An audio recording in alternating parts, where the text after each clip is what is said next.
Welcome to the show, the bi-weekly show. Oh, the Adashima reading show. Brought to you by the reading team. Remember, be gay, do crimes, don't hesitate. Everyone, welcome. We're happy you're here. In this episode, we are reading the last 3 chapters of Volume 2. You heard that right. 3 chapters in one night. Chapter 6 is aptly named The White Album by Adachi and is told from her point of view. This is the soundtrack of Adachi's courage and persistence. Would Adachi finally sing her love song to Shimamura? Or would she lose her voice and end up whispering words of friendship instead? Chapter 7 is told by Shimamura. You know, most of us have been there. New year, new you. As a resolution, you want to be a diligent student, so you kick off your new year by studying your human anatomy notes, like your friend's ties. Yep, totally normal. Chapter 8 is told by a mentally anguished Adachi. Turns out, Shimamura isn't the only one that's striving to become a more diligent student. But unlike Shimamura, Adachi has found an effective strategy to memorize her human anatomy lessons. The downside, you say? It induces late-night gay panic attacks. Alright, the lovely folks that's reading the chapters are as follows. Shimamura Hougetsu is going to be voiced by our manager, Nagagafujifuji. Wait, huh?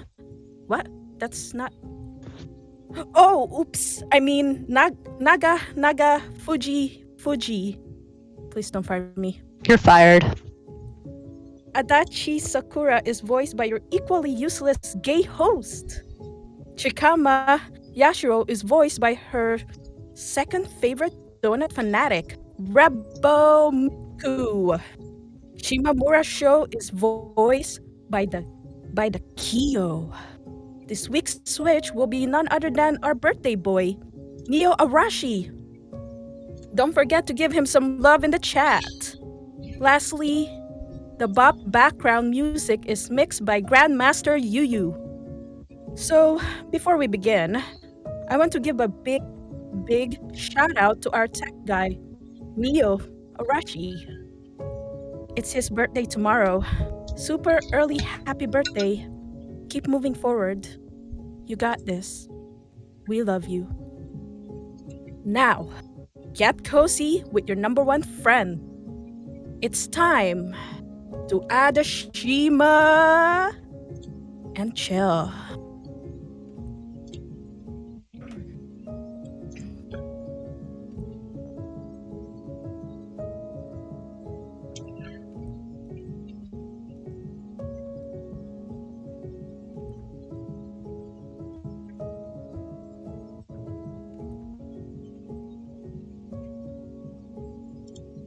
Chapter 6, White Album. It was the night before the 25th. Obviously unable to sleep, I sat there on top of my bed. I stared at my phone in a stalemate. All that was left was pressing the send button.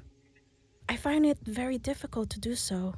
However, my index finger moved towards the screen, then away from it. I brushed my bangs to the side, all the while trying to find courage to do it. What time was it?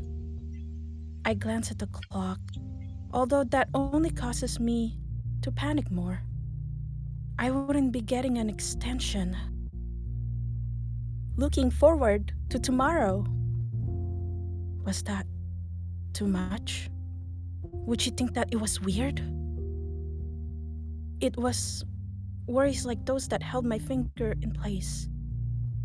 I knew it would be pointless sending it if Shimamura was asleep. But even so, I wasn't able to decide if I should.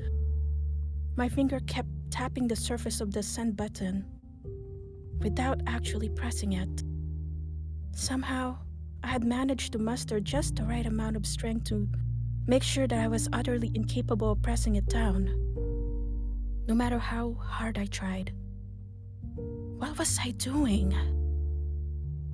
This is stupid. Squirming around, I rubbed my forehead against the bed.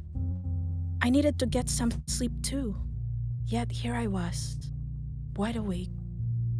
I was going to end up with the rings around my eyes for our first date at this rate.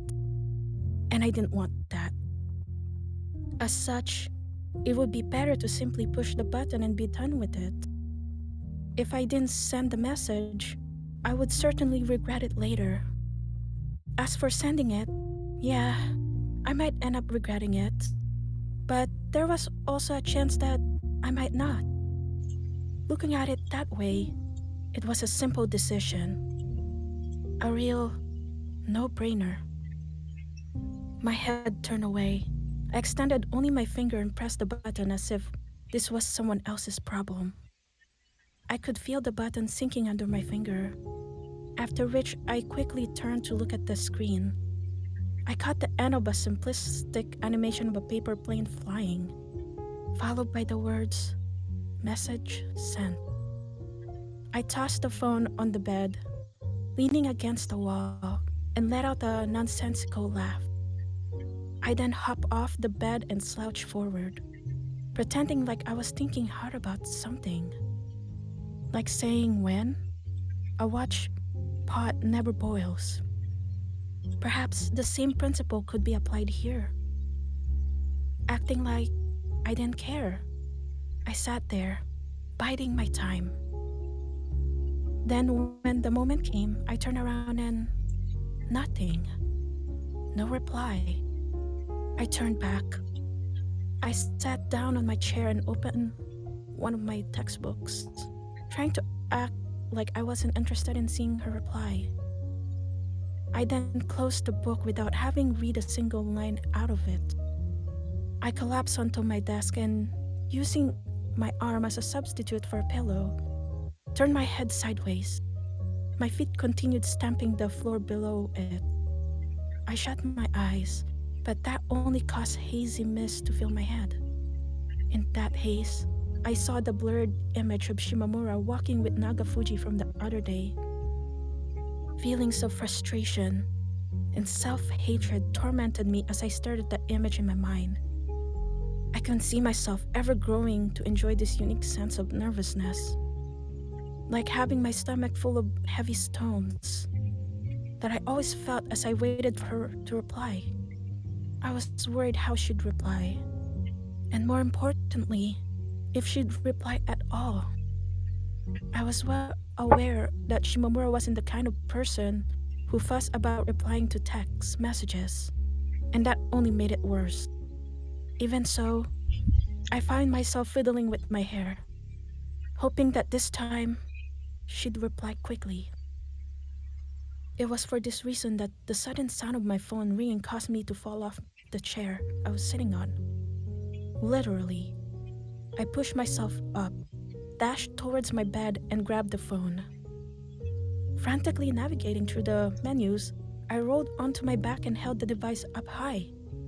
I then opened Shimamura's reply, filled with such nervousness that I felt like I might get dizzy. "Why?"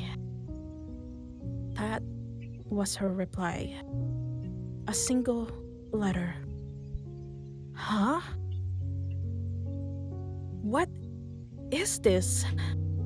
Why? As in, what? Why? I honestly had no idea how to interpret it. This was exactly why I hated texting. All you got were these dry, emotionless words. The thing was, the reply being a single letter long had nothing to do with Shimamura. It wasn't difficult to imagine someone else texting me something similar. For some reason, everyone seemed to favor messages that were as fake as possible and basically impossible for the receiver to accurately decipher. But when you were talking, you couldn't do that. Your emotions and feelings seep into your reactions, allowing the person on the other end to receive them. That was to say, I wanted to hear Shimamura's voice. I wanted to learn more about her. Well, I guess I'll get to hear a lot of it tomorrow. Right. It wasn't time yet. I'd made a false start. And this was what I had ended up with. Convincing myself of that, I crawled under the sheets. My body felt warm, almost as if I'd spread a thin net over my head that was keeping all of that heat in. I wanted to fall asleep quickly and for it to be tomorrow. And yet, for some reason, it was always these nights. The nights you felt that way, that you spent lying wide awake in your bed. It really was tough being a human. Now that I thought about it, I had met with Shimamura here in October. I'd woken up before my alarm that day and, unable to fall back to sleep, had turned it off. That turned out to be a huge mistake. However, as I did end up falling asleep afterwards, ultimately resulting in me being late. On the bright side, at least it taught me a lesson and helped me avoid being late this time. It did come at the cost of 5 large yawns in the span of a single minute, though. Each yawn caused me to shiver. Feeling slightly tired, I decided to give myself some time to properly wake up before the morning bath. That also turned out to be a huge mistake. My hair wasn't even fully dry yet when I realized that the clock was ticking and I had to rush out. I planned to take my time combing it and getting it just right. But it seemed like I wouldn't be doing that after all. My hair being wet would also have the effect of making the temperature outside feel even colder. I'd been the one who had decided that we would meet in front of the town's information center, located within the mall. Although it wasn't the same mall as the one I've gone with, to buy the tea, this one did also have a giant Christmas tree. Made sense, I suppose. Speaking of the tree, not only would meeting in front of it have been the safer choice, it was what everyone did. I'd taken a quick look around when I first come here, and let's just say the number of couples were clearly out of the ordinary. So many that, even if a giant god or just a giant was walking in and start picking them up like humans picked up clams during low tide, there would still be plenty left after they were done. And yet, I could see hardly any couples of the same gender. Not that I expected to. It made sense, I suppose. I once again grew self conscious about how much we stuck out. I wonder, did Shimamura hated that? It might be the way she was only coming because she felt obligated due to us being friends. I wasn't sure if me being sleep deprived was the cause for it or what, but the second I let my mind wander, it became filled with negative thoughts. My reason for choosing this location had been that the further away from the couples we met, the less attention we would draw to ourselves. It was also convenient for me. There would be fewer witnesses if I wanted to hold her hand. Did I? I was still on the fence about it. It felt like walking backwards while simultaneously facing forward. I yawned again, after which I thought back to the events of October. That blue haired girl had come with us that time, and I could only pray that that same wouldn't happen again. No extra this time. Please.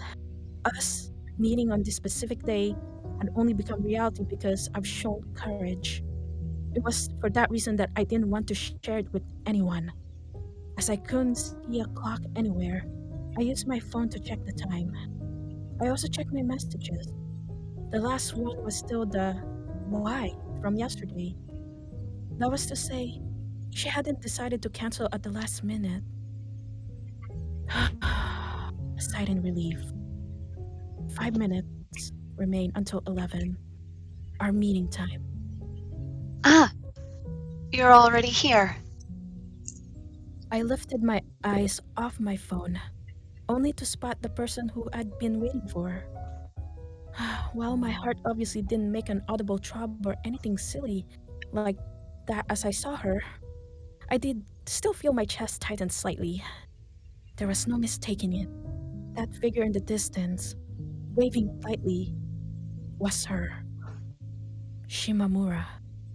She'd come on time, and by herself. That last bit was especially important. Feeling relief, I waved back at her. Did I keep you waiting? No, I just got here. Liar. I was watching you for the last 5 minutes from over there.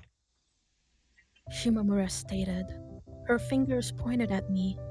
She'd seen right through my lie. 5 minutes? More like 15. I instantly grew flustered. That might have been the reaction that Shimamura was after. However, because as she saw me do so, a wide grin appeared on her face. It was just a joke. Anyway, sorry I kept you waiting.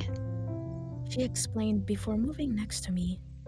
She was wearing a black dress with a flower pattern, and on top of it, a jacket with a fur trim hood.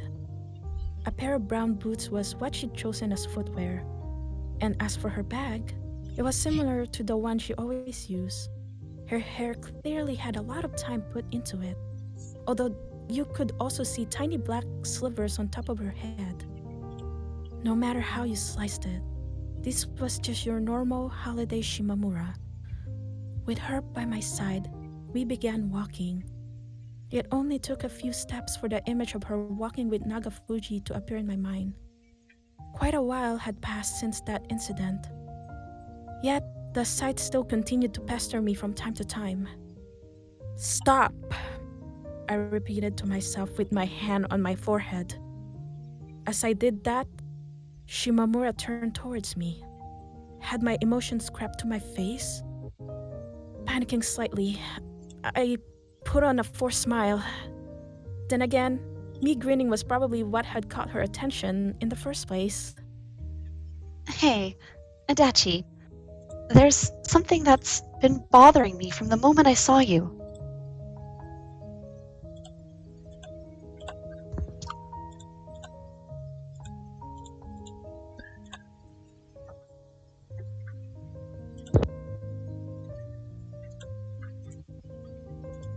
Huh? What's that? That expression, from the moment I saw you, caused my body to shiver. You might have thought that I was nervous about what she was going to say, but it was actually quite the opposite. I was nervous because I knew what it was that was bothering her. Shimamura peered inside my coat and squinted. Why are you wearing a china dress? Oh, so you noticed? I said while gripping the edges of the dress I borrowed from work. I was wearing a coat on top, but beneath it glittered the light blue china dress with its embroidered flowers. As for my feet, I'd gone with a pair of flattened court shoes, though they didn't really match the rest of my outfit. I knew that this would happen. She thought that I looked weird, didn't she? Heck, even I thought that.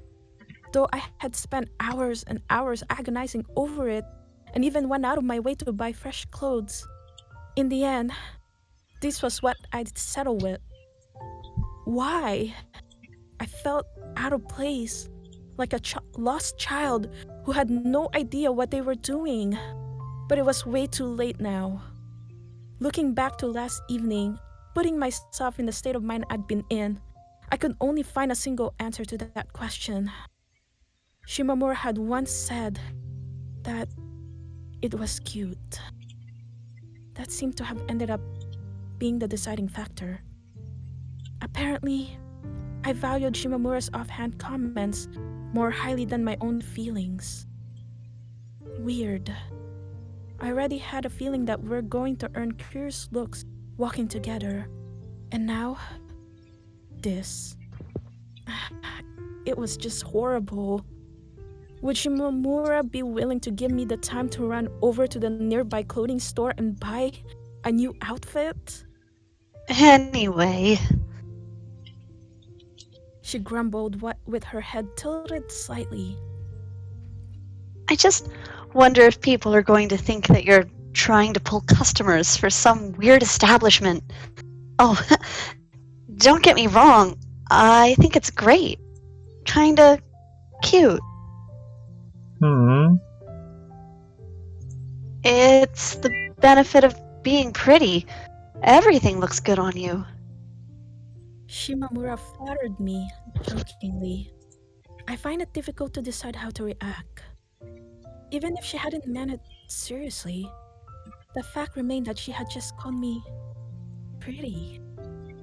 Either way, blushing here would likely make things awkward, which is why I tried my best not to.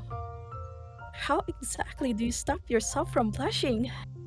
I'm sure I tried flexing the muscles in my cheeks, although in retrospect, that likely had no effect whatsoever.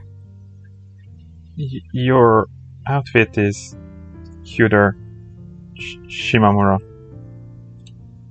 This was my way of rebutting. Was that the most suitable word? Her calling me pretty. Though she had likely been joking when she said that. Me, I really meant my comment. Even so, Stop with those sarcastic remarks. it was taken as a joke. Despite the back and forth, it seemed that Shimamura approved of the China dress. Knowing that she felt that way helped me relax, allowing me to reach the conclusion that it might not have been so strange after all. I shook off the weight that had been pinning my feet in place and began walking forward. There was a real chance that I might actually break into sprint if I were to let my guard down. Or at least it felt that way. In any case, I needed to be careful not to get too excited. Okay, don't get flustered. Not today. So, then, where will you take me? I was thinking of the second floor. I said, pointing in the direction of the escalator. Thanks to coming here daily for the past 3 days to have a preliminary look around, I had the layout of the mall pretty much memorized. I'd walk all over the place, trying to decide what we should do. The escalator was immediately behind the information center. As we got there, I glanced at Shimamura's hands, swaying beside her. Though their backs seemed cold, the same couldn't be said about her palms. They had a certain sense of vibrancy to them.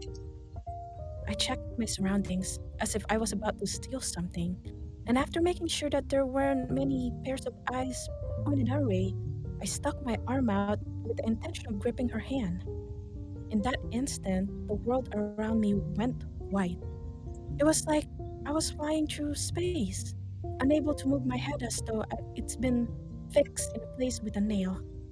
All feelings of cowardice vanished from my mind as I left the decision of how to proceed up to my body. It was perhaps for this reason that my arm ended up moving with way too much force, causing Shimamura to let out a sharp yelp the moment my fingers wrapped her hand. In conclusion, her thumb was forced to bend out of the way. I instantly panicked and rushed to adjust my grip. Even though her thumb was back to being straight, a frown still remained on my face. I felt like I was about to turn pale. She hadn't sprained her foot or anything, right? Oh, I'm so sorry. Yeah. Shimamura nodded while inspecting her finger. She didn't show any signs of pain on her face after bending it a couple of times, from which I could judge she hadn't been injured. Oh, I sighed in relief. Immediately after which, Shimamura's eyes turned towards me. I felt myself shrivel under her gaze. The look in her eyes made it clear that she blamed me for what just happened. Thinking about it, her getting mad at me wasn't really something that I had ever experienced. She was very tolerant of my sometimes eccentric behavior. Regardless, even if she wasn't able to simply ignore it when pain was thrown into mix, right? I was scared. Above all, I'm scared that Shimamura was going to get a bad impression of me. It didn't end up going that way. Thankfully, I don't know if it was due to her seeing me shaking in fear and drawing my neck in or what. But in any case, Shimamura sighed something to the effect of, Whatever. after which the frown on her face turned into a slight smile. I was safe, at least partly. She then pulled me by the hand to the wall next to the escalator, likely to avoid inconveniencing other people by standing in front of it. The window of the opposing store, as well as our images, reflected off the polished wall. Hey, can you stop grabbing my hand as if you were a purse snatcher or something? Sorry. I'm really sorry. I apologized as earnestly as I could, yet I still wouldn't let go of her hand. Shimamura stared at it, hard. I was too scared to see the expression on her face to look up. You want to hold hands? I nodded, before adding, If possible. what I really wanted to say was, definitely. But I decided not to. Have we had this conversation before? I nodded, before adding, Maybe? of course, I actually remembered it clearly. Hmm. Hmm. I could hear Shimamura muttering above my head. It's sounding like she was conflicted about something. Right, this date, the 25th, carried a lot of implications with it, and it made sense that even she would be troubled by them. I found myself growing increasingly unsure what to do as various thoughts bounced around in my head.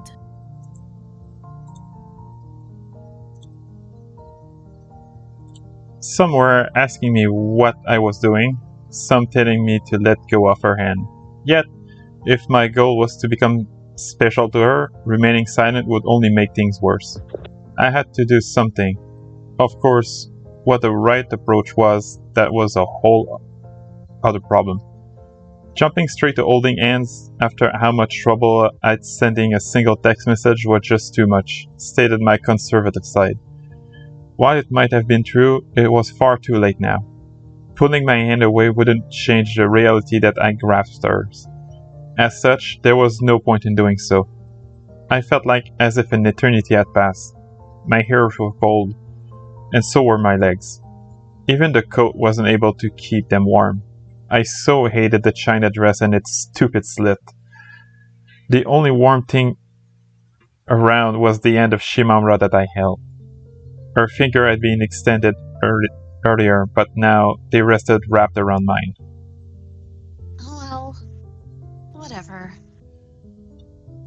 I could feel something welling up inside me as her warmth poured from her finger into mine. Shimamura felt warm too, I was sure. From now on, make sure to ask permission first before you grab my hand, okay? She. kind of a reaction is that? How did you even make that sound? Shimamura stared at me with her eyes wide open. There was going to be a next time? She didn't mind holding hands? These bits of information I picked up from her request had caught all of my attention, and what resulted in that weird noise coming from my mouth. I wonder, why was I acting so suspiciously? It was probably Shimamura's fault. It sounded kind of like you were saying shrimp. Please, just ignore it. Anyway, yeah, got it. I'll let you know beforehand from now on. I promise. Honestly, I much preferred simply extending my hand without getting her approval first. It was way easier. Doing it this way, there was yet another hurdle for me to climb over. Don't get me wrong, the fact that she didn't mind holding hands as long as I asked first definitely made me happy. Then again, from Shimamura's perspective, she probably didn't have any particular desire for doing it. All of this made me feel a little lonely. We were standing on a parallel bars, me alone scrambling toward her, about to fall. That was the image that came to mind. Also, Shimamura stated before raising her hand. there's no need for you to act like you're in a hurry. It's not like someone else is gonna walk over and snatch my hand away from you. Her remark was accompanied by a smile. Those words highlighted just how much I sought her hand, and it instantly filled me with shame. The fact that she was saying them without noticing that herself was quite troubling as well.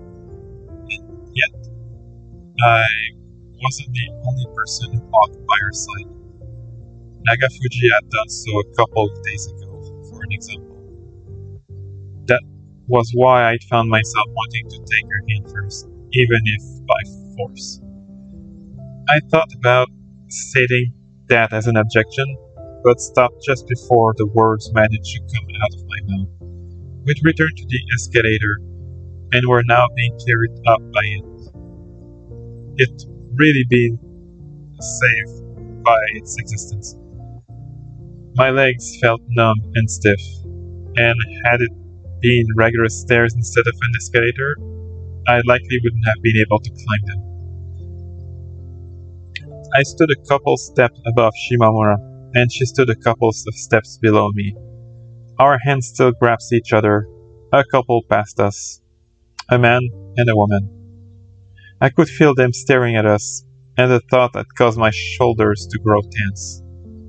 Though Shimamura didn't seem to care all that much, personally I was very conscious of it. Conscious of the fact that we were holding hands. There was no more room for thought in my mind. Why had we taken the escalator up? Where were we planning going on the second floor? The notepad inside my head had been wiped clean, making it feel like the 3 days worth of scouting I'd done had been for nothing. Awkwardly, as if being dragged by Shimamura, I stepped off the escalator and looked around. Oh, yeah, to the right from there. I thought we could have some fun here. I explained. Did that sound weird? Probably. Anyway, it was the same place we'd come to bowl previously. My eyes closed over a sign with the words multi-entertainment space written on it as we walked in. The door had been closed behind us, and in that instant, all trace of the Christmas music that had been blasting inside the mall vanished. Instead, my ears were now filled with a different type of sound. That was noise. Bowling? No, not bowling. Call it a superstition, but I had a feeling that the blue-haired girl would show up if we started bowling. As such, I decided that we would do something else this time. Ignoring the ping pong and billiard corner as well, I made my way toward the loudest section of the store, the arcade. There weren't all that many customers present. In fact, the noise that filled the establishment wasn't even caused by people. No, it was all being played automatically by the various machines. By the entrance to the picture portraying a smiling character from one of the metal game, and as I stared at it, I found myself getting sad for some reason. Sentimental, even. It was similar to how I felt as a child when I found out that my favorite character had suddenly stopped being popular and would be discontinued. We walked past the metal game, circled around the massive bingo machines, until at last finding ourselves in front of what I'd been looking for. In the depth of the arcade, there was an air hockey table. That had been my goal. While the table did certainly seem quite old compared to the newer one next to it, which also offered a faster paced play, I purposefully ignored them in favor of the more orthodox option. What about air hockey? It resembled table tennis in more ways than once. If there was a game that was meant for us, this was it. Going to see a film had been another option I'd considered, though I'd ultimately chosen this one as it felt more exciting. Also, in hindsight, there was a good chance that I might have literally fallen asleep if we'd gone there. Combining the lack of sleep with cozy seats and darkness tended to end that way. That was all to say, I needed to keep my body moving. Hockey, huh? I see. I never actually played it before, but who cared? All right, let's do it. Yeah. Those words had barely left my mouth as Shimamura began taking off her jacket, likely in preparation for the activity that awaited us. She only managed to expose her shoulder, though, before her body shivered violently. I'll take it off once I start getting warm. She stated while sliding her arm back through the sleeves. Then she picked up the orange racket? Mallet? From the small basket and walked over to the other side of the table. While it did make sense, and we couldn't play air hockey otherwise, I still found it regrettable that I was forced to let go of her hand. A round cost 200 yen. We both put in 100 yen coin each, after which air began shooting from through the pore covering the table, lifting the puck slightly into the air. I held it down with the mallet. The point system came alive as well, both our display showing the number 0. Shimamura giggled. Why? I had no idea. It was almost like she was taunting me. You can start, Adachi. Strangely generous of her to let me go first. Was that just how confident she was in herself?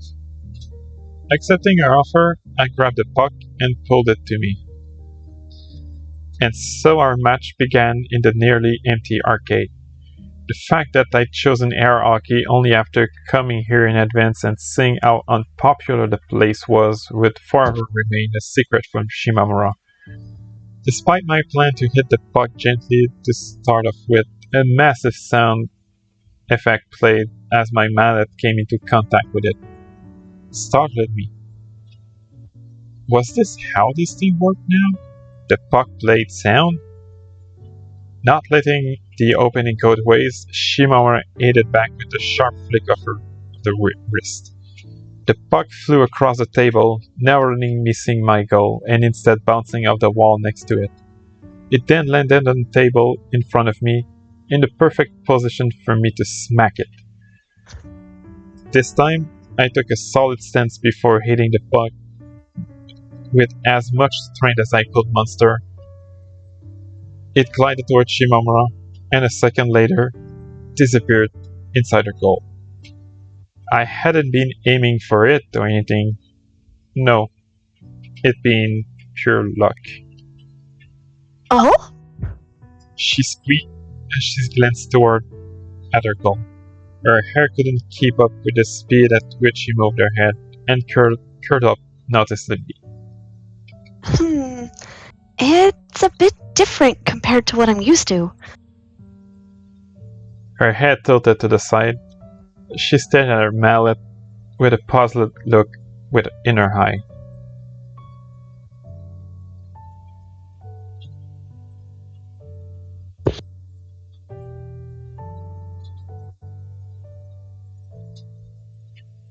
What do you mean?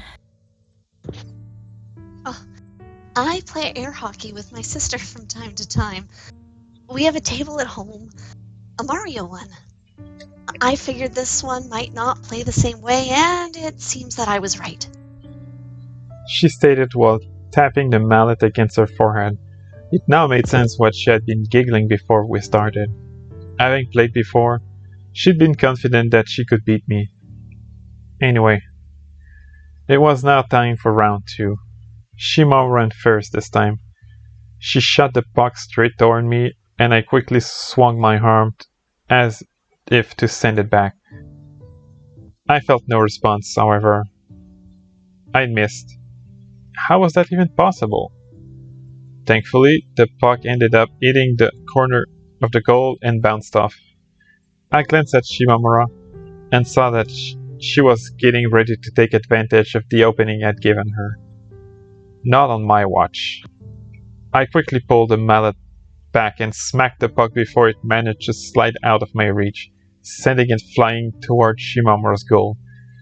She'd left her guard wide open and the puck slid right in. Another point for me.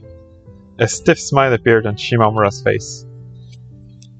Turning a miss into an opening. Way to go, Adachi. Pretty good, huh? I tried to boast, though my statement ended up sounding far less energetic than I had planned. At least it made Shimamura smile. At times like these, I really wish that I could use Hino as a reference. Then again, I suppose it might end up looking creepy if I started acting all joyful all of a sudden. Even though that'd be too much, wallowing in self-depreciation, I hit the puck. It was silly to be this into a game of air hockey, to try this hard to win. Yet, as I swung my arm, various thoughts ran about my head. Thoughts about Shimamura. Thoughts about me. I didn't remember the first person I felt love toward. It hadn't been someone of the same gender, though. At least, I felt like it hadn't been. Either way, for the current one, Shimamura stood above everyone else, in more ways than one. Perhaps gender wasn't something that mattered to me. At present, as far as human relations were concerned, of course, I wasn't foolish enough to believe that it not mattering to me meant that it didn't matter to the people around me, to Shimamura. There were rules in society that required you to act modest and not stand out. And while I didn't agree with them, I recognized that they needed to be followed. Even so, I felt like there were many things that in this world that it would be better without. At the same time, I chose to cherish the fact that we were here right now as something precious. The cause that had led to it becoming reality were varied. Had the summer not been so hot, had the summer break not been so long, it was there, under circumstances created by chance, that we happened to apply to the same high school. Thankfully, we'd both passed. And let's not forget the fact that the lesson had been too boring to endure, because otherwise, we would never have met on the second floor of the gym. Had we ended up meeting each other some other way, it would still have been possible to trace back the series of coincidences that had led there. All possible ways we could have come in contact came with their own histories, their own fates. It was only as the consequences of billions upon billions of distinct events that two people were able to encounter one another. What a journey it had been. One wrong choice, and the two of us would have never met. I could only thank the past me for making the right choices. Wow, Adachi, you totally tricked me. I mean, it's not like I lied or anything. After around 6 rounds of hair hockey, we moved to the Freshness Burger on the first floor to get some tea. Despite it being a little late for it, that was way past noon, we had also ended up eating lunch there. At no point during my planning had I thought about choosing some high-class restaurant. It was simply too much, even for Christmas. The atmosphere in those sorts of places wasn't the kind where it felt right walking in with another girl, and most importantly, there was a matter of splitting the bill. I'd saved money I'd earned at my part-time job for this occasion, meaning that I wanted to treat her. Yet, I knew Shimamura wasn't going to agree quite so easily. Even when trying to be nice to someone, you weren't freed from the burden of having to take their feelings into consideration. You're pretty good, huh, Adachi? Shimamura praised me while holding up one of the French fries with a she'd ordered off the set menu. The combined record of our air hockey game had ended up as 4-2. I'd been the one with 4 wins. It seemed that Shimamura's experience hadn't managed to save her this time. Yet, that didn't seem to mean that I was good. Rather, I was way worse than she thought. Not that I was ever going to say that to her. Feeling confident in yourself and inviting a beginner to wipe the floor with her. I'm impressed. That's not what I did. I stated back, denying her accusation while waving my hand sideways as emphasis. It seemed that Shimamura hadn't been serious either, and she quickly added, I did have fun though. before putting an end to that topic. You also won more times than I did when we played table tennis. Oh, did I? I didn't remember that chat clearly, but it sounded plausible. The hesitation in my voice gave Shimamura an opening. No, wait. Maybe it was me, after all? She said, clearly pretending like she'd forgotten. It's pretty sneaky, exploiting my bad memory to alter the facts in your favor. My facial muscle had been really tense the whole day, but as we joked around, I could feel them loosening up. A slight smile appeared on my face. The more we were able to talk like this, the more relaxed I felt. Of course, I hadn't been fully tamed yet, meaning that there was always a chance that something would set me off and I'd go wild. Yet, presently, everything was going smoothly. I did have a feeling that I'd shriveled up if I started looking around the store more than was necessary. But as I was purposefully not doing that, I couldn't say for sure. The reason being, of course, that the vast majority of the seats were occupied by a couple consisting of a man and a woman. While I did know the real reason for it, I decided that it'd be better for me to pretend like they all just really like Christmas. Shimamura sucked up some coffee with her straw before turning her eyes toward the parking outside of the window. It feels like it was forever ago, doesn't it? Even though it's only been around 4 months.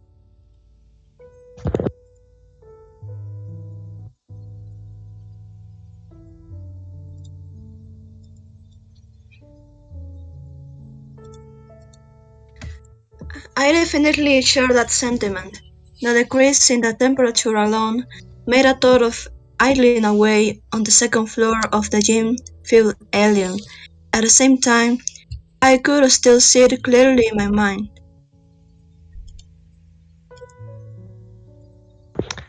Well, we'll start our second year.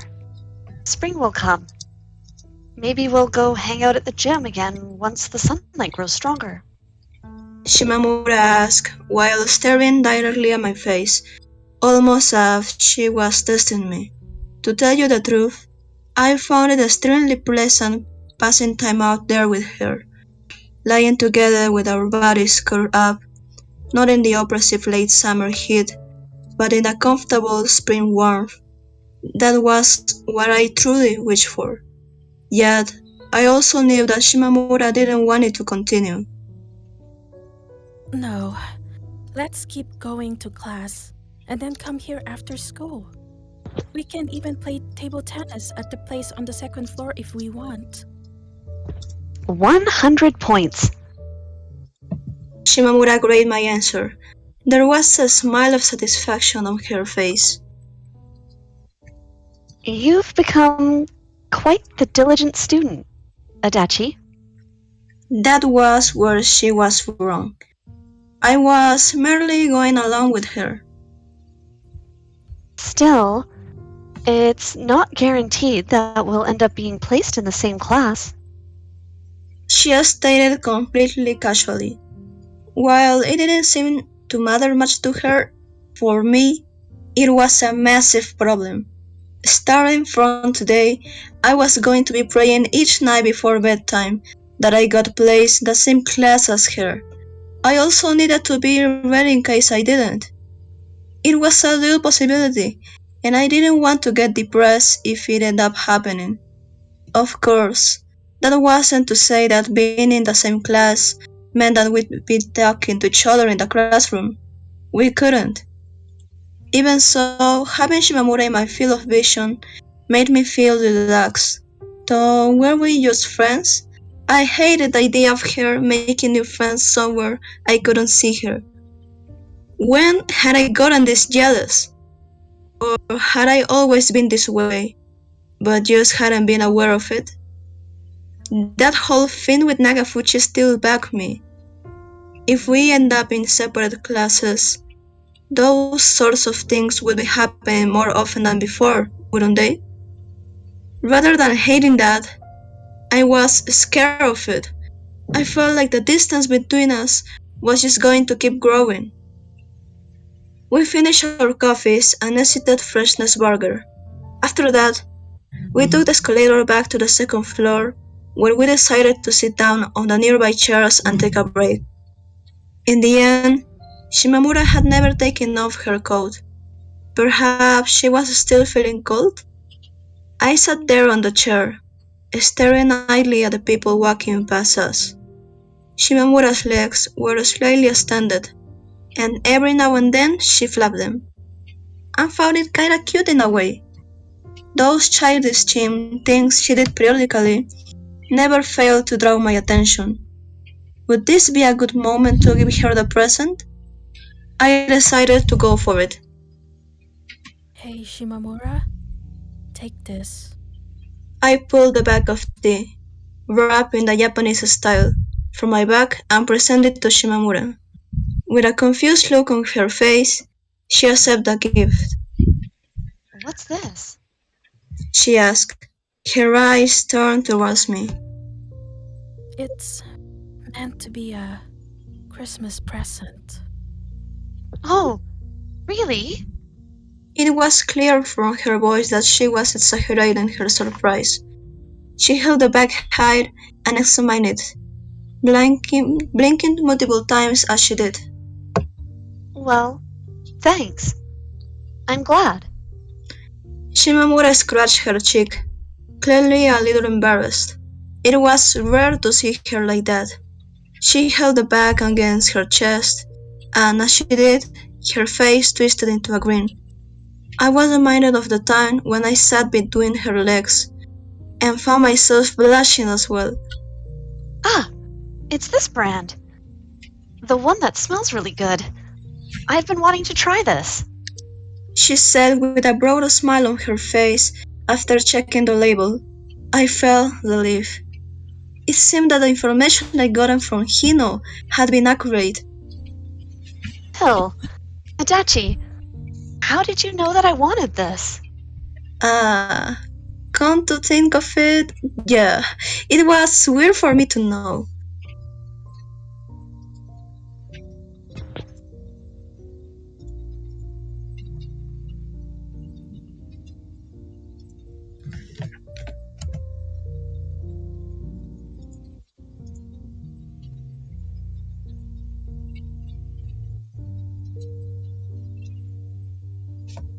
Was it just a coincidence? No, it wasn't. I decided to answer honestly, with her finger pressed against her forehead, Shimamura scanned our surroundings. It was like she was trying to remember something. Oh, did you ask Hino? Yeah, I did. That must have been tough on you. She said jokingly while patting my head. As far as I was concerned, that was the greatest reward I could have been given. Wanting to be patted more, I moved my head towards her, but unfortunately, Shimamura quickly pulled her hand away. Damn. I really wasn't expecting for the both of us to have thought of this. Huh? You've been a good girl, Adachi, so Big Sis wanted to give you a present. As she said that, Shimamura reached for her bag and pulled something out, just like I had mere moments ago. While the word present had gotten me quite excited, as I stared at the object she now held in front of me with, those feelings of excitement froze. Santa Shimamura's choice was shocking, to say the least. What's this? A boomerang. I thought that it was a broken hanger. Either way, I accept the blue V-shaped object. Accepted. Oh, here's goggles. I accept the goggles, meant to protect my eyes. Accept them. I wear these when I use it? Yep. Oh, and in case you're wondering, I did test it after buying to see if it was fun. It was. I see. Those were the only words that came to mind.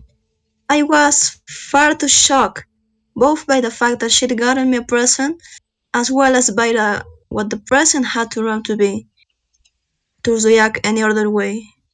Was I meant to feel deeply moved as I gripped the boomerang, or was I not? I really have no idea when it comes to choosing these sorts of things, which is why I decided to go to Nagafuji for advice. Although, you can see where that led me. I guess I chose the wrong person to ask, huh? Nagafuji? Ah, That time when Shimamura had been walking with Nagafuji, that was what it'd been about. She'd gone to pick out a present for me. Regardless of what she had ended up buying, the fact alone that she'd gone moved me greatly. I felt relief, but at the same time, ashamed of myself. Frankly speaking, I'd been acting jealous. I shouldn't be feeling that way ever, and especially not when she was doing something for my sake. My hand landed on Shimamura's shoulder. forming a shaky bridge between us.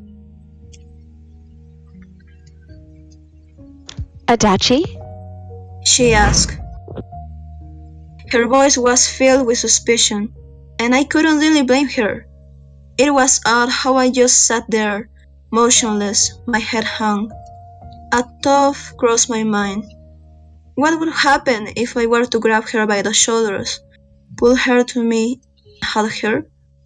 While that would undeniably close our physical distance, I had a feeling that we would do the exact opposite to our relationship.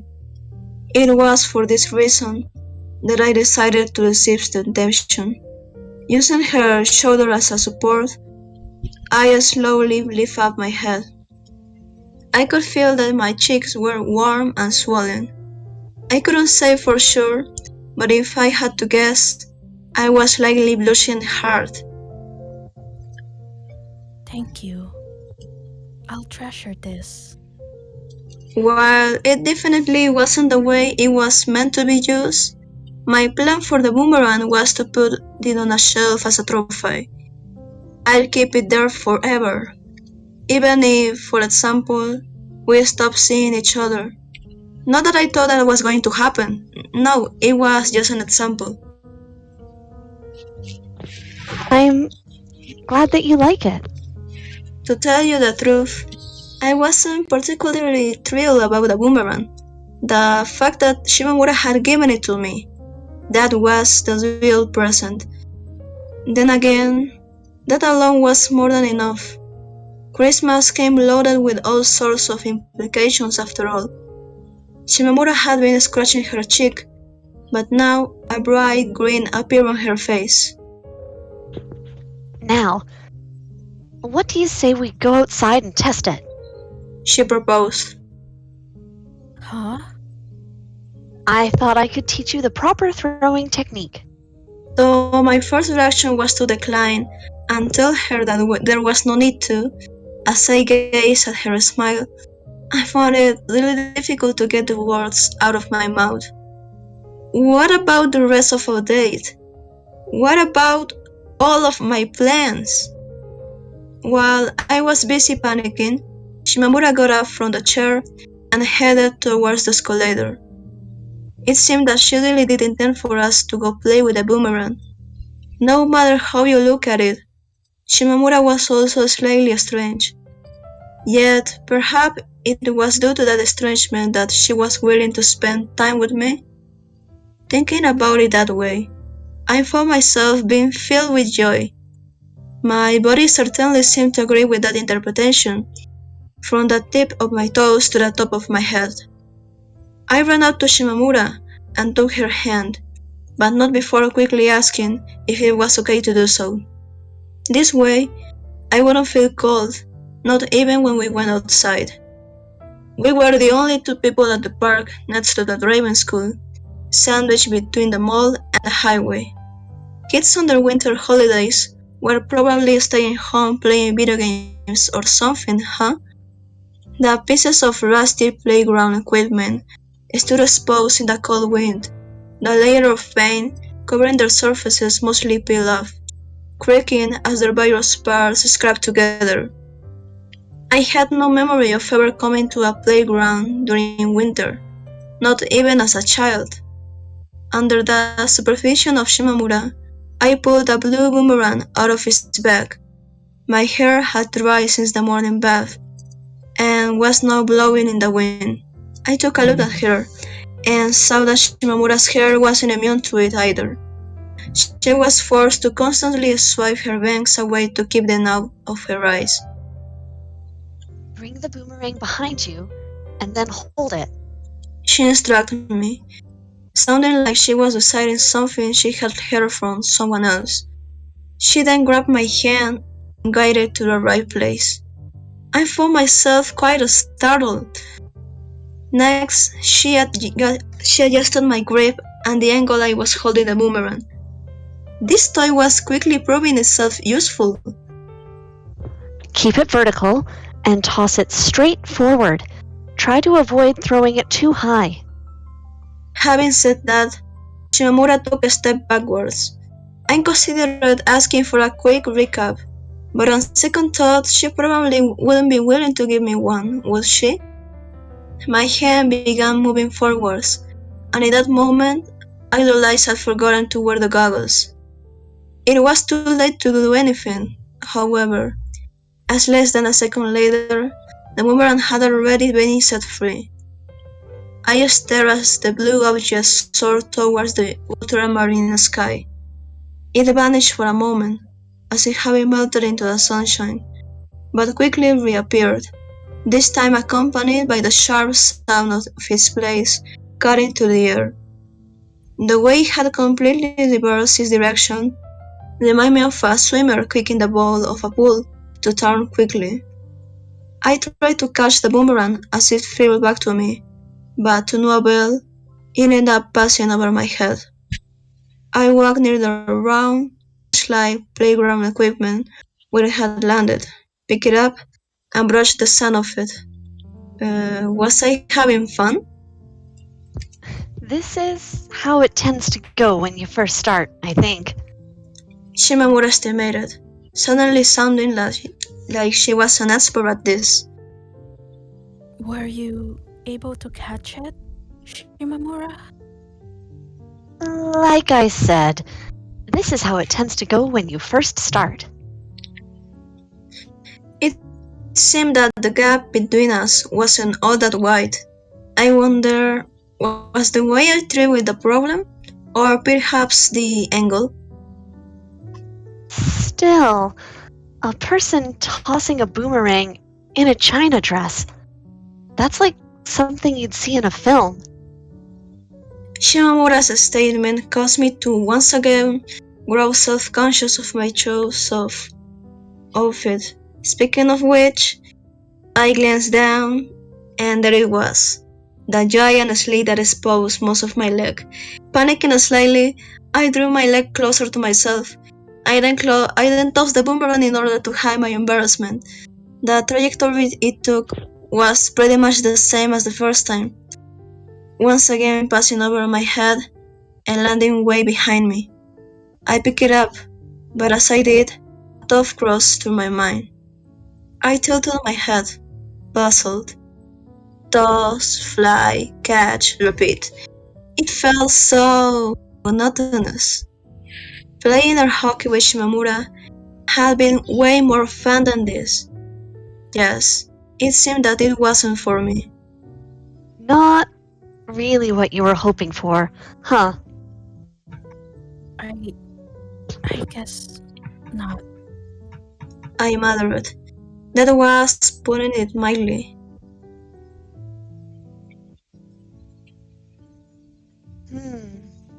I see. Shimamura replied. She didn't sound particularly disappointed. Should we go back so that I can buy you something else? No, it's fine. I said while waving the boomerang in the air. There was way more value to it than just whether or not I had fun using it. An expression of satisfaction formed on Shimamura's face as she watched it moving back and forth. The way she smiled made it feel like I was being stared at by an older sister or something. In any case, I still think we should go back. It's way warmer inside. Having suggested that, Shimamura turned towards the entrance. I didn't mind going, but at the same time, I felt hesitant. There was something inside me, and that something was pulling my hair, warning me. It was only here, in a place without other people, that I could tell her what I truly felt in my heart. Definitely. The inside with all of the couples. It was no place to be talking about love, about affection. That was the reason what I did. I wasn't ready. I felt like I might fall flat on my face any second now. And yet, Hey, I stepped forward. Stumbling, I drew closer to her. Shimamura turned around to look at me, and in that moment, I grabbed her hand and lifted it up. I then placed my second hand on top of it as well, covering while simultaneously intertwining our fingers. She seemed confused, and I couldn't really blame her. I was treating her hand as it was made of gold and diamonds. Huh? What is it? The simple fact that it was Christmas had given me the push I needed. I moved my fingers around, almost as if performing palm reading on her. She said something about it tickling, and I quickly apologized. I. I love you, Shimamura. I love you. I love you. My throat squeezed tight, and the words refused to come out. I felt myself suffocating as my lips quivered. I want to become friends with you. I was forced to compromise. Yes, this was as far as the courage I set up would get me. I was under the assumption that we were already friends. Shimamura said, laughing nervously. I thought so as well, however. No, not that level of friends. I want to. What did I mean by that? I didn't even know myself. I could feel my eyes wavering. Was that the wrong way to measure friendship? Probably. Even so, there was no backing out now. Frantically, I searched for words to continue my sentence. What was it that I wanted? If that level of friends wasn't good enough, then, like the boomerang, I needed to aim higher. I. I want to become your number one friend. I stated while drawing even closer to her. Number one? Shimamura raised her eyebrows. Did she understand what I was saying? I felt myself growing weaker by the second as she stared at me, and so I quickly opened my mouth to get everything out before time ran out. No, it's not. I want to. I will become your number one friend. I'll continue working hard till I get there. I see. Shimamura muttered, leaving her true thoughts ambiguous. A very serious expression then appeared on her face, and her body shook in the cold wind. She lifted up her jacket's hood to cover her ears, a sight that I found myself captivated by. She looked really cute. I'm not sure if I get it, but I do also think it's good to have ambitions. Right. It seemed that I'd been correct. In the end, she didn't understand what I meant. Even so, seeing that my head was down still enough to let her know that something was up, and she quickly moved to pat it. Instinctively, I bent my knees, leaning forward in a slightly bold manner, so much that the tip of my head almost came into contact with her jaw. Without saying a word, Shimamura allowed me to rest my head against her shoulder. I squeezed tight on the elbow of her coat, not wanting to be separated from either her shoulder or her hand. There, yielding myself to Shimamura, I slowly closed my eyes. Gripping the boomerang, I could feel its wings carving me beyond the darkness. The image of the blue object melting into the sky had been born into my eyes. There we stood, in the park, shivering slightly in the cold wind. She was patting my head, and I was having my head patted by her. It truly was a moment of supreme bliss. For me, if nothing else, Christmas was no excuse for dramatic events to occur. At the same time, doing something like this with Shimamura on Christmas, that was the kind of a special relationship I had wanted. It was for this reason that I've been so happy when our meeting had become reality. The star truly had been the highest point of the day. Everything after that, the air hockey, the coffee, the presents, they only existed to bring me down safely, while enjoying the scenery I could see from up there. Sure, the boomerang had taken us into a slightly strange direction, but as far as I was concerned, things really couldn't have gone any better. There was still a little bit more to go, but I could already tell today was a huge success. Shimamura's fingers combed through my hair. The events of today will certainly not end up turning into a pleasant memory. Why? Because my mind had blanked out, and I barely remembered a thing. It was similar to the way snow hit the landscape. Only one thing had been etched into my mind. That was the existence of the White Album. Bonus chapter. Yashiro, the Visitor, Part 3. Next, to the right! Fluffy, fluffy, fluffy, fluffy, fluffy, fluffy, fluffy. Next, to the left! A fluff, a fluff, a fluff, a fluff, a fluff, a fluff, a fluff, a fluff. Hey, you! The self-proclaimed 600 and something years old alien.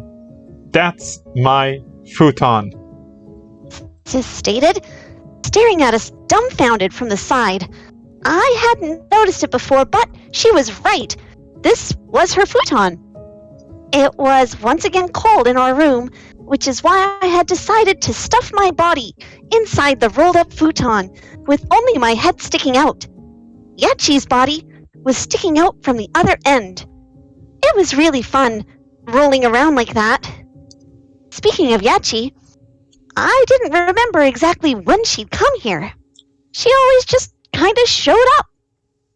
Her leaving also happened in a similar fashion. 1 second, she was here, and the next, she was gone. Are you having fun? Certainly. Yachi answered while bouncing up and down.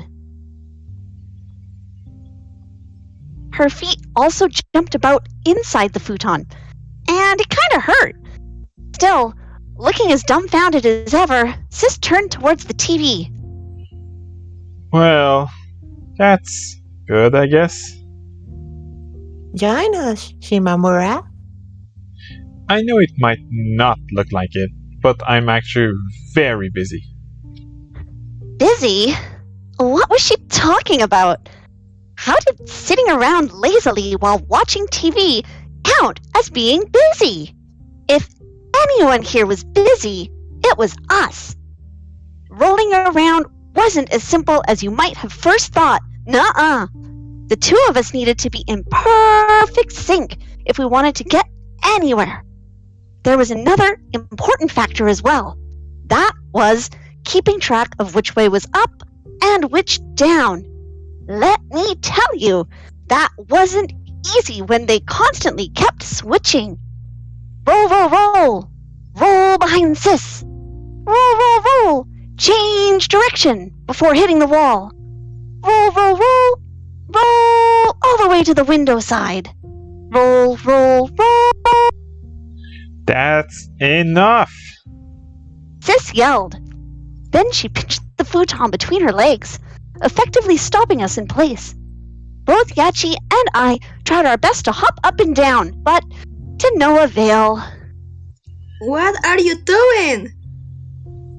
That's what I want to ask you.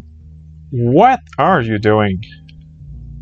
Warming ourselves. Yeah, warming ourselves. I repeated.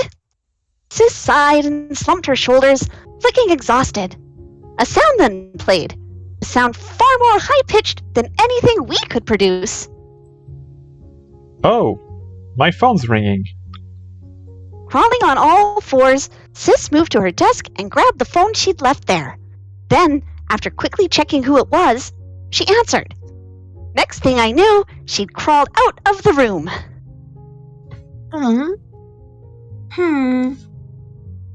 With Sis no longer here, there was no reason for me to be inside the futon. I got out, and Yachi followed shortly after. We then sat on Sis's futon. I glanced at Yachi and noticed that she had taken off her muffler. Had it gotten too warm for her? This muffler is warm, but it also makes my neck tingle. Oh, does it? Now that she mentioned it, Yachi's neck was indeed red. Was her skin perhaps sensitive? Particles of dust and light fluttered in the air, having likely been scattered around while Yachi had been hopping up and down. Even now, those particles were floating off her blue hair, like the scales of a butterfly. The way they landed on my finger as I brought it close certainly made them seem like small insects. I slowly pulled back my hand, trying not to drop them, only for all of them to vanish in an instant. One more time, I brought my finger close to Yachi's hair, scooping up that blue light. All the while, Yachi followed my finger intensely, her eyes wide open. What is this, Yachi? I asked, referring to the particle of light that had fallen on my finger. Yachi tilted her head, clearly puzzled. In the next moment, the particle had already disappeared into the cold winter air. I'm not really sure myself. I need to ask the person who I was modeled after. Modeled after? Sometimes I had no idea what Yachi was talking about. Did she perhaps mean asking her mom and dad? Does your dad have the same kind of hair you do? He doesn't have hair. Is he a monk? A monk? Yachi asked back. Seemed that he wasn't. Was he just bald? What about your mother? No. Her mom was bald too? That seemed unlikely. There was a lot about Yachi that I didn't understand. I didn't get the feeling that she was someone who told lies, though. So then, why didn't I understand her? Was it because she was an alien? Even so, what was happening in front of me was happening on Earth. Thinking about it that way, it couldn't have been something beyond my understanding. Alright, I solved this mystery for you. Mystery? Yachi asked, spinning her head. As she did, more particles shot out. Those particles were exactly what I was talking about. Yes, investigate the mystery behind this light. I stated, brimming with confidence. I even placed my hand on my chest to emphasize my point, although that turned out to be a bad idea. My finger slipped between the two bones, causing me to choke slightly. Yachi stared intensely at the particles of light falling from her head, all the while slowly shaking it. As she did, more came out, and I got the feeling they were never going to stop. Having perhaps gotten bored, Yachi soon crossed her arms in a bold manner. Is that really something you're capable of, Shou? Yachi, Well, I did get full points on my science test, if that counts for anything. Oh. Yachi nodded, sounding impressed. I didn't get the impression that she really understood what I was talking about, though. Why did I feel that way? Probably because she kept wobbling her head from side to side. In that case, allow me to give you this.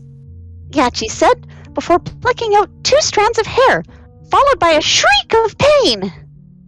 The lustrous hair she held up, more closely resembling pieces of yarn than hair, danced in the current of air generated by the indoor heater. Still holding them, Yachi suddenly took my hand, causing me to jolt a little. She then extended my index finger and wrapped the strands of blue hair she'd plucked out around it.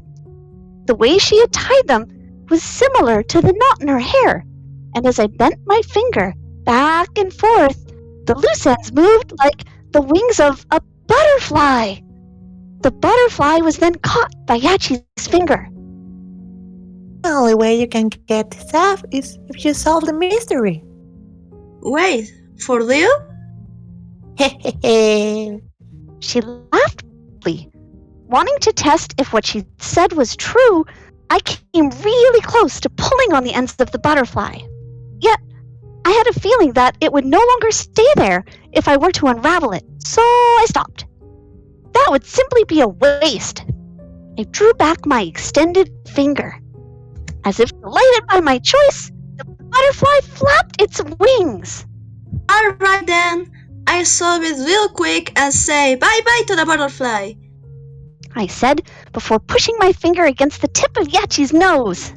Naturally, the butterfly came with it.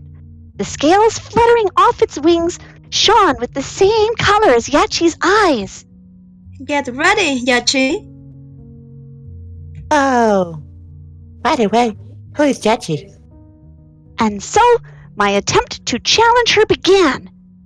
It had been pretty reckless of me, but who cared?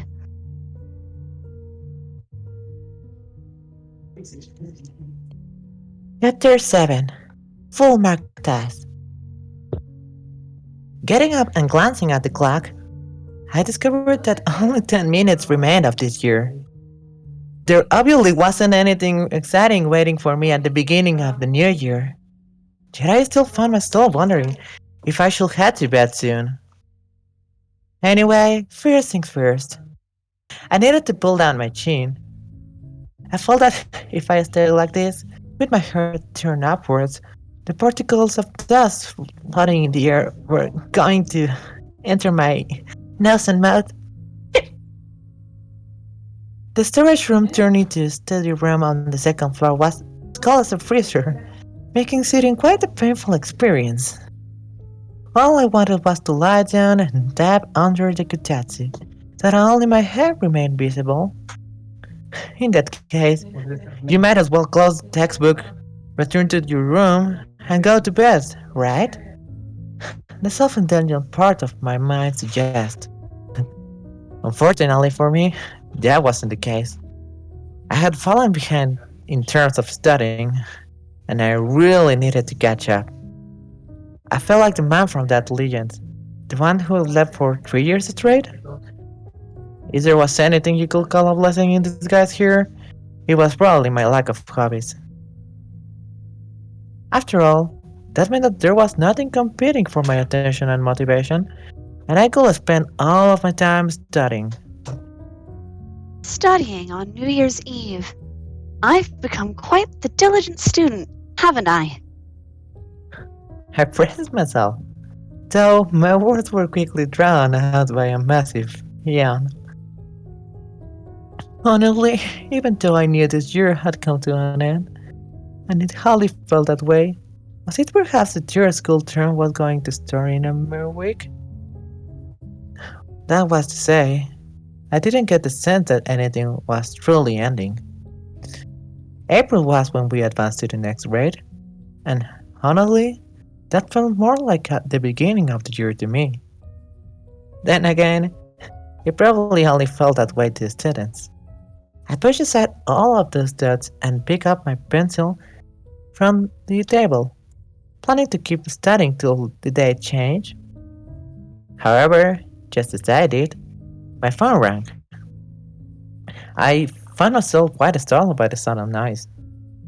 Yet, as I had brought it with me just in case, but as it remained silent for hours, I'd only forgotten that it was there. The tune I'd chosen, matching the sound of a rotary dial phone, let me know that I received a text message.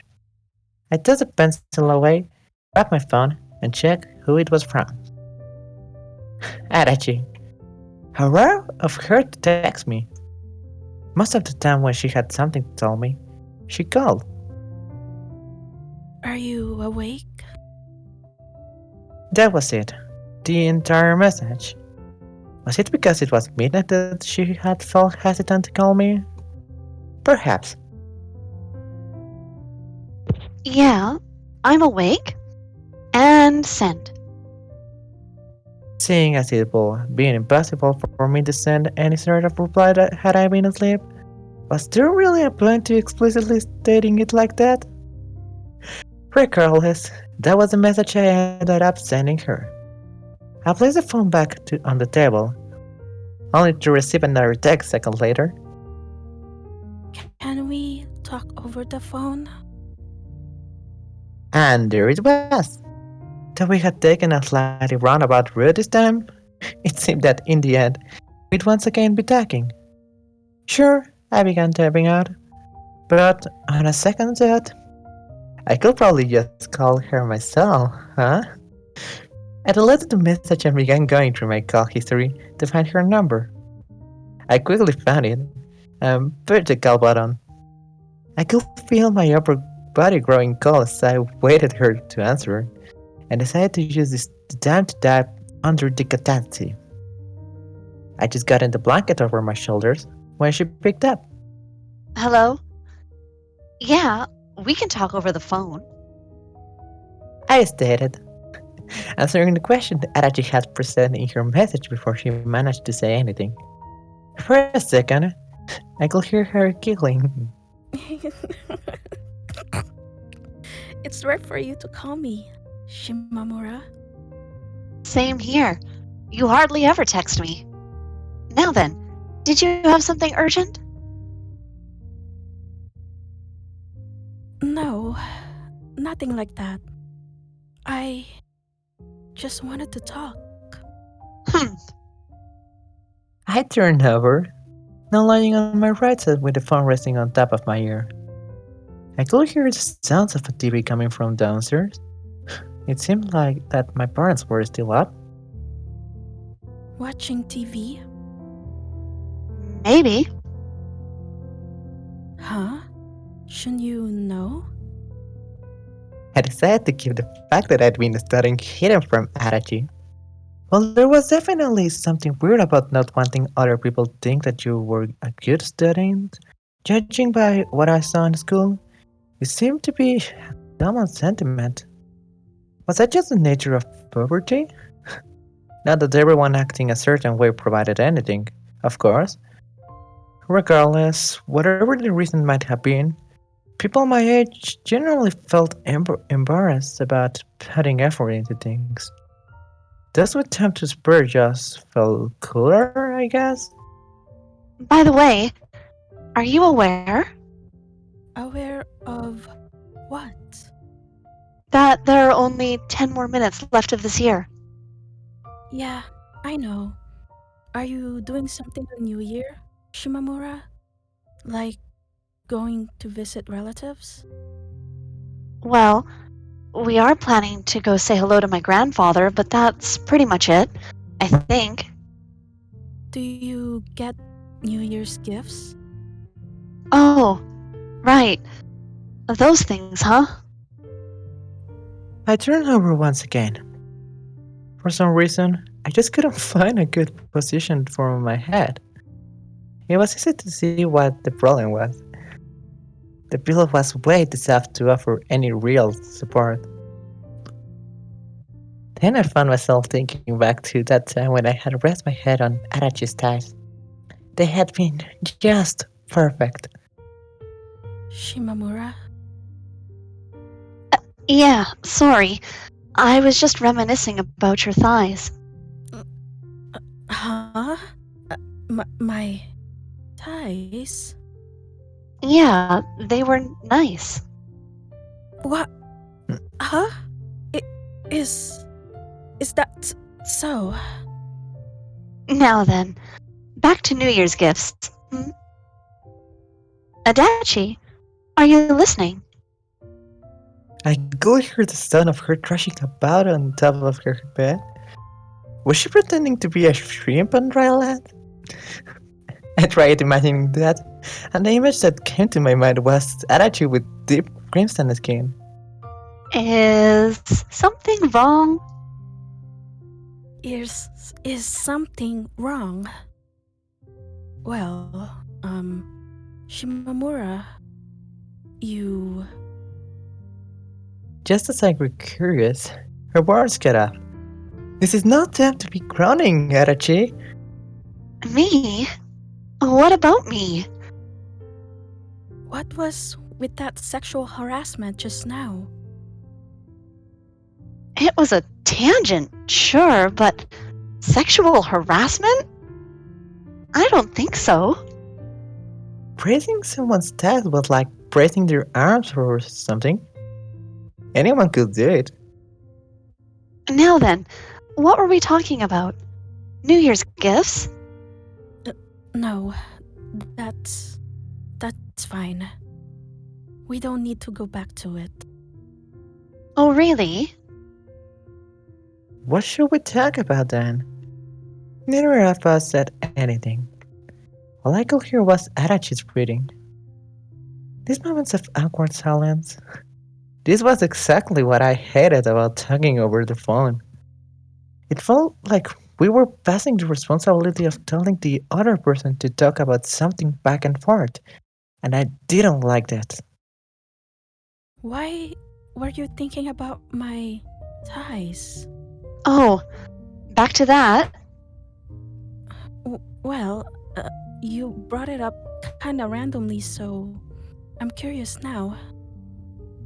I mean, I couldn't blame her. Heck, I'd be pretty scared too if Adachi suddenly began reading aloud a poem she'd written about my thighs. Shima thighs, or something. On a second thought, I would be pretty interested to read a poem written by her. She seemed like she'd have really girly tastes when it came to that sort of stuff. Remember that time when I rested my head on your lap? I was thinking about what a good pillow your thighs made. Oh, I should mention I'm lying down right now.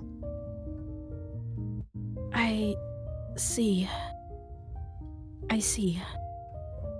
Yep. I could hear from Adachi's reaction that she didn't really know what to say. Made sense. I pulled the pillow out from under my head and pressed my cheek against the floor directly. The wood was far cooler than my body, and honestly, I found that difference in temperature to be quite pleasant. Yet, as I stared at the loose strands of my hair resting beside me, uncertainty filled me. The slivers of black had begun peeking through on top of my head, and I wasn't sure what I should do about them. Should I have my hair dyed, or just leave it be?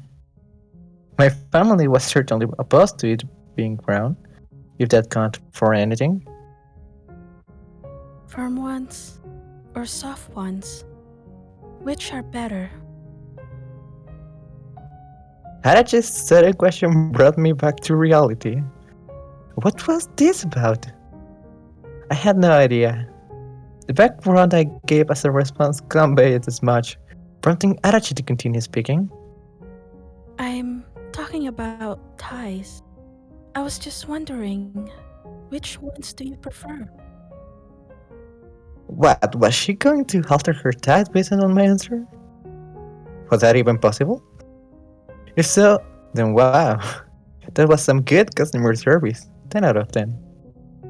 It was kinda like when you went to a ramen place and they asked how thick you wanted your noodles. Extra thick? Normal?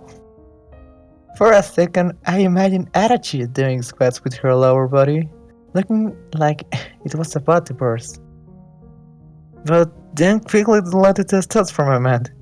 That version of Adachi standing bow-legged, her legs alone swollen to a massive size while the rest of her body stayed normal, wasn't something that I wanted to see in reality. I answered her question by telling her that she, and her diet, was fine just the way she was. After a pause, Adachi replied, I'll try to avoid gaining weight then.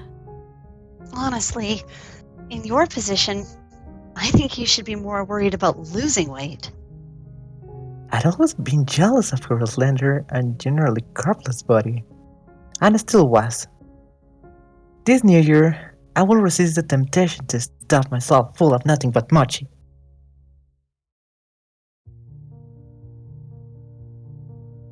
Oh, by the way, I've been drinking that tea you got me, and it's delicious.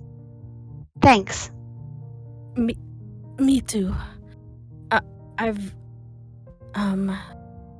been using your present a lot. In what way? I found myself wanting to ask. Hunting, perhaps?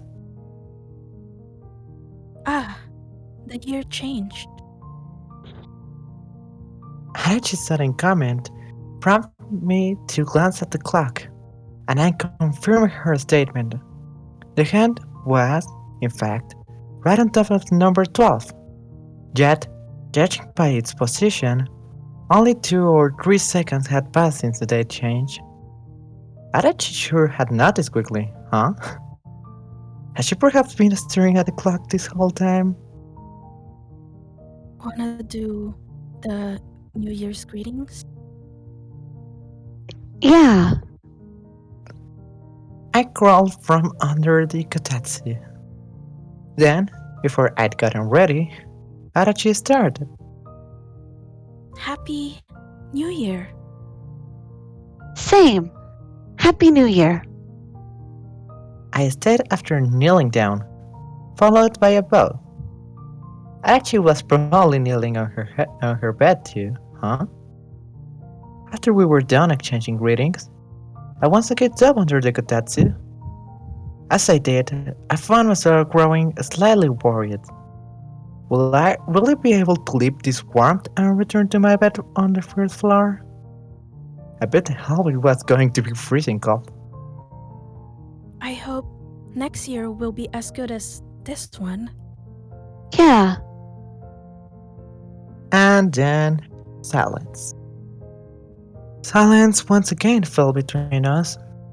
I could also no longer hear the sounds of the TV from downstairs, indicating that I should probably head to bed soon. Silence within the call. Silence outside of it. After a few moments, Adachi spoke. Well then, I think it's time I head to bed. She'd stolen the words right out of my mouth. Not that I minded. In fact, I felt relieved. It meant that I didn't need to be the one to say it. Oh, okay. Good night, Adachi. Good night.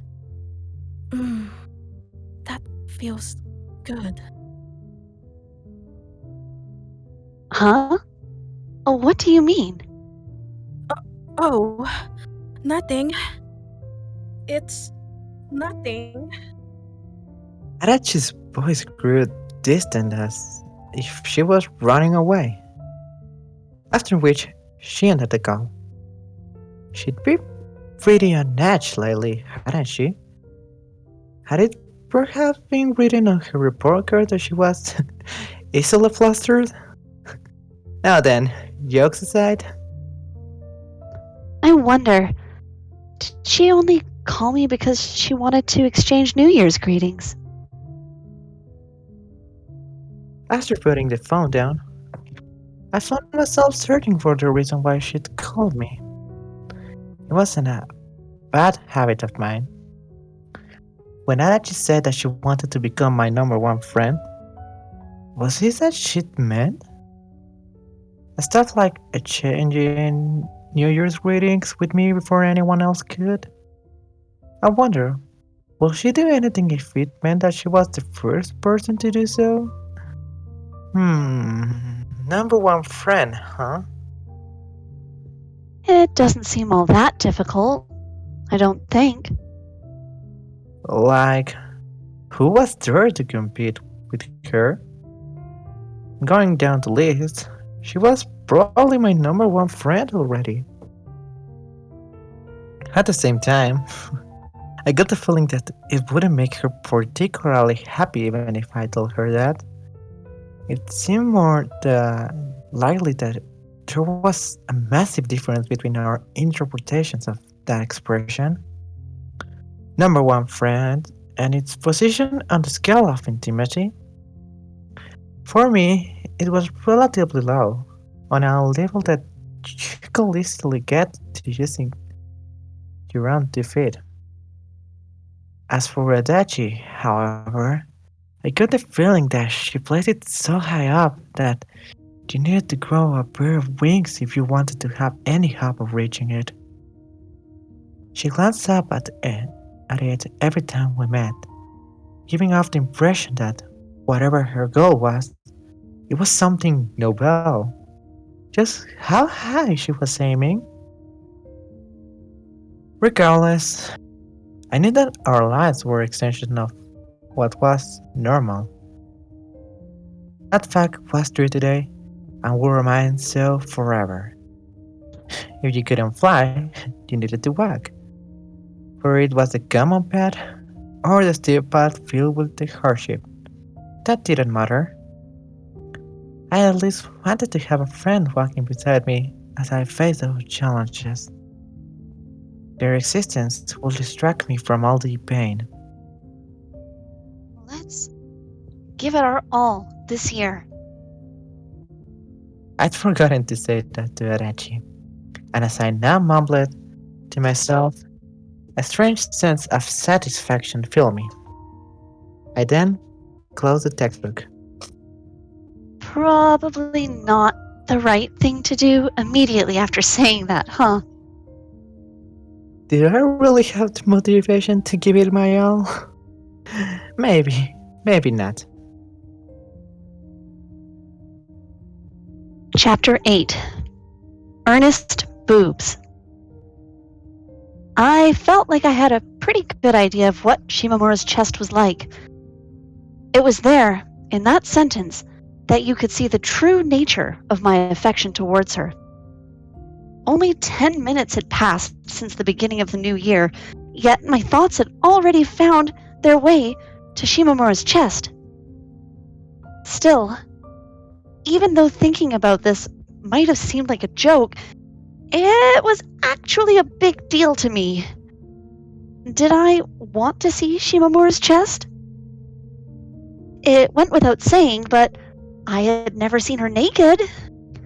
As I didn't participate in any of the sports classes where we had to swim, the same was also true for her in a swimsuit. I was left to ask myself, did I want to see that?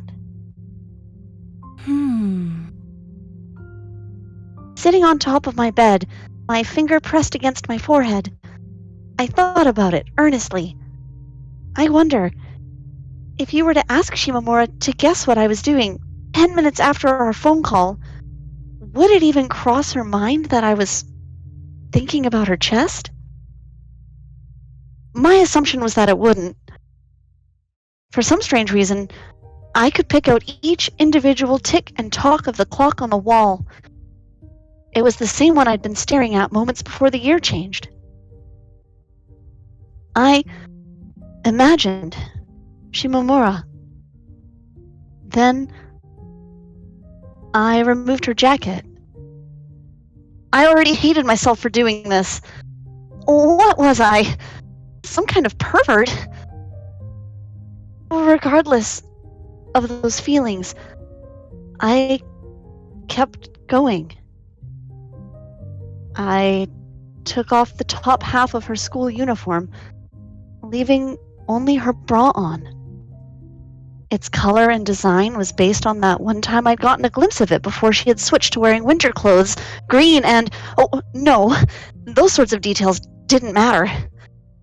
The problem was, did I want to remove her bra and take a look inside at her breasts? Ignoring for a second whether I thought it was wrong or not, I did feel that my affection towards Shimamura fell under the umbrella of love. In that case, it really was a problem. Probably even a massive problem, if you were to ask my parents. I was sure that Shimamura would feel repulsed as well if I were to ask her to let me touch her chest. All things considered, it was easy to see why I wanted to distance myself from those sorts of things, if at all possible. So why had I gone for this thorough analysis then? Good question. Honestly, it felt a little anticlimactic. This was it? Really? I'd been way calmer than I had thought I'd be. I felt no reluctance, nothing that could be classified as not wanting to see them.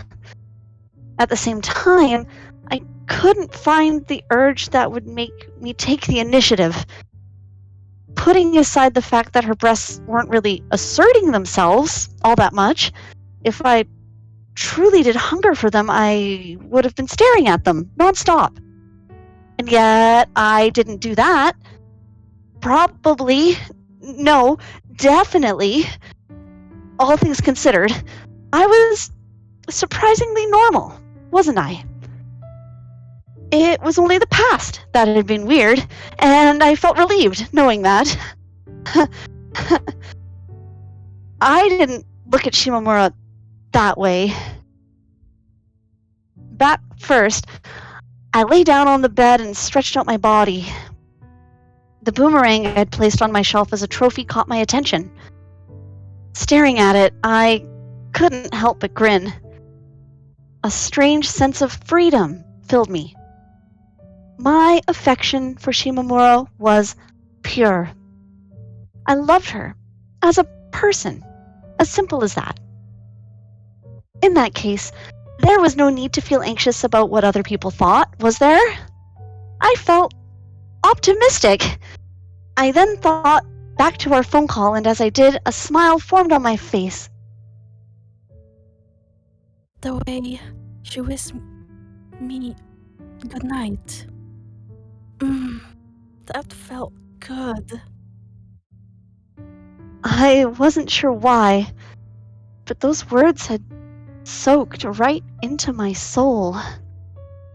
It was to the point that I wanted to hear them every single night. Of course, we shouldn't forget about the way she had suddenly praised my thighs. That whole thing had really shaken me. I got up and touched my legs through my pajamas. If she really thought they were fine the way they were, then all I should work on was maintaining the status quo. Don't add anything, don't take anything away. While that was a good guideline, the question still remained as to how exactly did I make sure that nothing changed. Should I perhaps measure the diameter of my thighs? No, but I turned to lie on my stomach and buried my face into the pillow. Even if I were to do this with Shimamura's breasts, plunge into them, face first, with the current me, that wouldn't pose a problem. Why? Because I was normal. My face? Her chest? My face against her breasts. I sprung up. The world around me looked like it was shaking, and so did the pillow. I felt dizzy. What the hell had that been? Feelings of embarrassment filled me, and my cheeks grew hot enough to make my head hurt. How had that been related to anything? Huh? Pressing my hand against my face, I found myself baffled. Why was I feeling so warm? The indoor heating wasn't even on. One more time,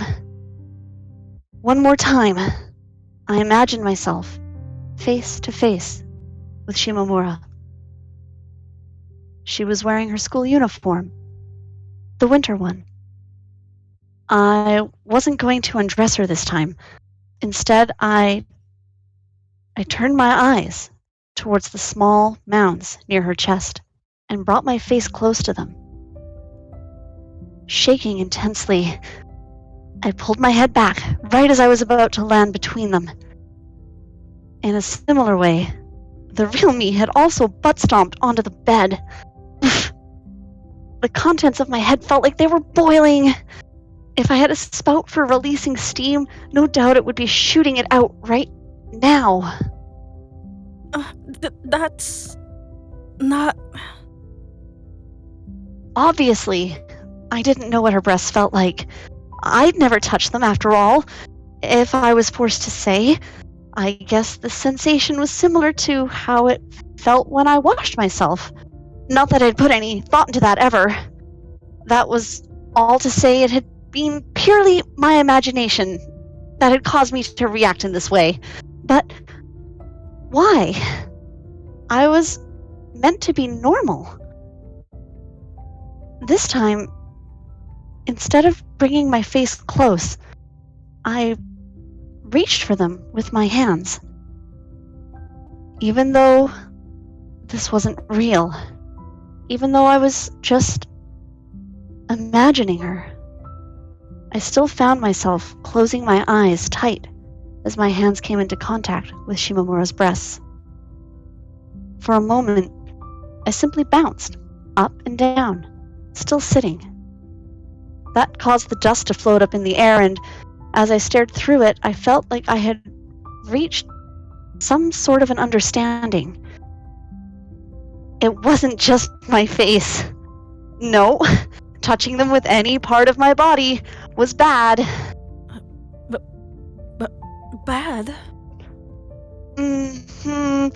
No, it was bad. Definitely. In conclusion, this overreaction meant that while I didn't have any particular desire to see them, I did want to touch them? Wait, what? What the hell is this? I yelled to myself while gripping my head. There was nothing normal about that. No, it was weird. A massive problem. I really wish I would have stopped my search at the initial conclusion. Instead, I'd gotten carried away and ended up exploring a whole new direction. An unknown direction. Still, it had just been my mind playing tricks on me, and come tomorrow, none of that would matter anymore. Right? I'd proclaimed that I was normal, only for this to happen. Then I'd gotten myself all worked up, for no particular reason. I guess this was what they meant when they said many go out for the wool and come home shorn. If I was forced to say, I guess I'm digging my own grave.